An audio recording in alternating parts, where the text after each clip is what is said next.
হাসি খুশি মুখটা যখন চুপ হয়ে যায় তখন কিন্তু আর মায়েদের মন ভালো থাকে না। তো আরাবি কিন্তু অনেক দিন যাবতীয় অসুস্থ। আরাবির অনেক জ্বর, কোনো কিছুতেই জ্বর কমছে না। তো আসসালামু আলাইকুম, সবাই কেমন আছেন? আলহামদুলিল্লাহ আমিও কিন্তু ভালো আছি। তো খারাপ থাকলেও কিন্তু ভালো বলতে হয়, এটাই নিয়ম।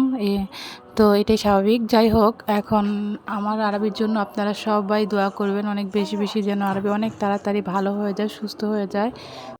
তো আরাবি যদি একটু সুস্থ মনে হয় তখনই আরাবি খেলাধুলা করে আর বসে থাকে না। তো জ্বর কিন্তু আরাবিকে কোনো কিছুতে কাবু করতে পারে না। তো আরাবিকে নিয়ে আজকে যাব ডাক্তারের কাছে। তো ডাক্তারের কাছে যাওয়ার জন্য রেডি করে দিচ্ছিলাম। তো আরাবিও বাইরে যাওয়ার জন্য অনেক মন চাইছিল, বলছিল যে আম্মু চলো আমরা একটু বাইরে যাই। আমি বলছি হ্যাঁ যাব, ডাক্তারের কাছে তো তোমাকে নিয়েই যাব। তো আরবি কোনো কিছুই খেতে চাইছে না, কোনোভাবে ওকে খাওয়াতে পারছি না। খাবার খেতে গেলে বমি করে দেয় আর বলে পেট ব্যথা করে। তো জানি না কি হয়েছে, আল্লাহ যেন অনেক তাড়াতাড়ি আমার ছেলেটাকে সুস্থ করে দেয়। হ্যাঁ, আর যাওয়ার জন্য আরবি রেডি হচ্ছে, বলছে কোনটা রেখে কোনটা পড়বে। মা বলে কথা, বাচ্চা যদি খাওয়া দাওয়া করতে না চায় তখন দেখা যায় মার মুখেও খাবার যায় না, মাও খেতে চায় না। তো ওদের এদিক দিয়ে রেডি করে দিয়েছি, দুই ভাই বোন রেডি হয়ে বসে আছে। আরবির জ্বর কিন্তু অনেক বেশি, 102 থেকে 104, বেশিটাই 104 হয়ে যায়। জ্বর কিছুতেই কমছে না, একটু পরপর শরীর মুছিয়ে দিচ্ছি, তারপরও কোনো কাজই হচ্ছে না। তো এই যে আরবি যাওয়ার জন্য শুধু আম্মুকে তাড়া দিচ্ছে, আম্মু চলো চলো চলো। তো বাচ্চা যদি একটু হাসি খুশি থাকে তাহলে আমার মনটা খুব ভালো হয়ে যায় আর আমি এমনিও সাহস পাই।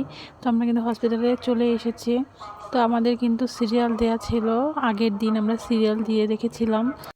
আর আমি কিন্তু আরবিকে এই ডাক্তারটাই সবসময় দেখাই। আর আমার মেয়েকেও সেদিন নিয়ে এসেছিলাম, দেখিয়েছিলাম আমার মেয়েকে। আমাদের বাড়ির পাশে কিন্তু অনেকগুলো হসপিটাল আছে, এখানে 5 থেকে 6টা হসপিটাল আছে। তো আমার বাড়ির সামনে যেমন একদম কাছে যে হসপিটাল, আমরা কিন্তু সিরিয়ালের জন্য অপেক্ষা করছিলাম এখানে। আজকে কিন্তু পেশেন্ট একেবারে কম এসেছে, এসেই দেখি জায়গাটা একেবারে ফাঁকা, কেউ ছিল না। তো দুজন পেশেন্ট গেছে ভিতরে, তারপরে আমাদের সিরিয়াল। তো এই যে মানুষ কিন্তু নাই, আমি কিন্তু এই চেম্বার ডাক্তার দেখাবো, বসে আছি এখানে। তো এই সব, তো আমাদের কিন্তু ডাক্তার দেখানো শেষ, আমাদের কিছু পরীক্ষা দিয়েছে আরাবিকে আর কিছু ওষুধ লিখেছে। তো এখন এই পরীক্ষা করার জন্য নিচে এসেছি আর হচ্ছে বিল পে করবো। আর এখানে কি পরীক্ষাগুলো দিয়েছে, এটা হচ্ছে ডেঙ্গু টেস্ট দিয়েছে আরাবিকে।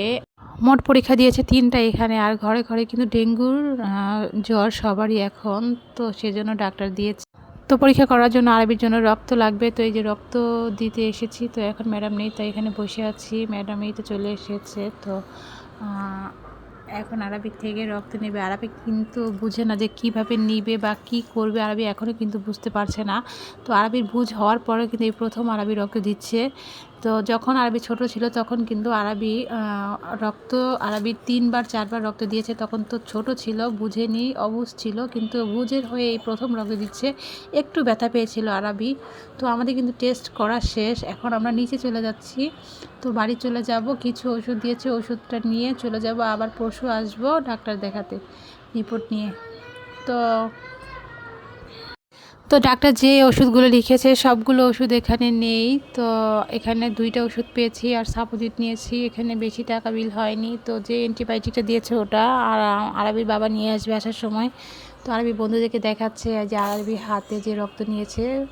তো বন্ধুরা আবারও কিন্তু বলছি, তোমরা সবাই আরবির জন্য বেশি বেশি দোয়া করবে আর আরবির জন্য তাড়াতাড়ি সুস্থ হয়ে যায়। সবাই ভালো থাকবে, টাটা, আল্লাহ হাফেজ।